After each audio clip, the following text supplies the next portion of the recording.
Iya, penyakit jantung adalah penyakit yang paling mematikan di dunia. Ini berdasarkan data WHO, bahkan 60% kematian di dunia disebabkan oleh penyakit jantung. Itu makanya kita akan membincangkan mengenai hal ini bersama Dr. Erna Hayati, dokter herbalis.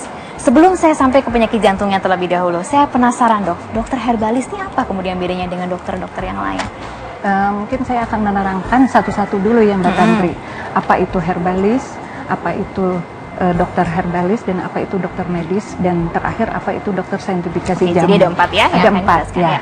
Yang pertama saya mau menerangkan apa itu herbalis. Jadi herbalis itu mereka yang punya pengalaman mengobati dengan herba, kemudian dia menerapkannya ke pasien-pasiennya gitu. Tapi ya herbalis ini bukan dokter ya.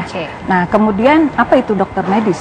Dokter medis itu adalah mereka yang mengikuti pendidikan kedokteran sesuai dengan bidangnya. Ada dokter umum, ada dokter gigi, juga ada dokter spesialis macam-macam ya, spesialis TT, mata, kulit, gigi, internis, penyakit dalam dan sebagainya. Kemudian satu lagi tadi apa?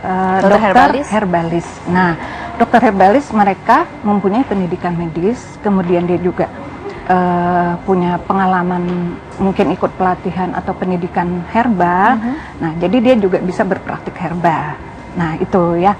Yang terakhir adalah dokter saintifikasi jamu. Nah, ini yang penting, yang ini harus mengikuti Permenkes. Jadi ya kalau misalnya saya seorang dokter, saya mengikuti pendidikan magister herbal di Fakultas Farmasi Universitas Indonesia. Saya sudah punya pendidikan herba, dan saya juga sudah punya pengalaman mengobati pasien-pasien dengan bahan alam.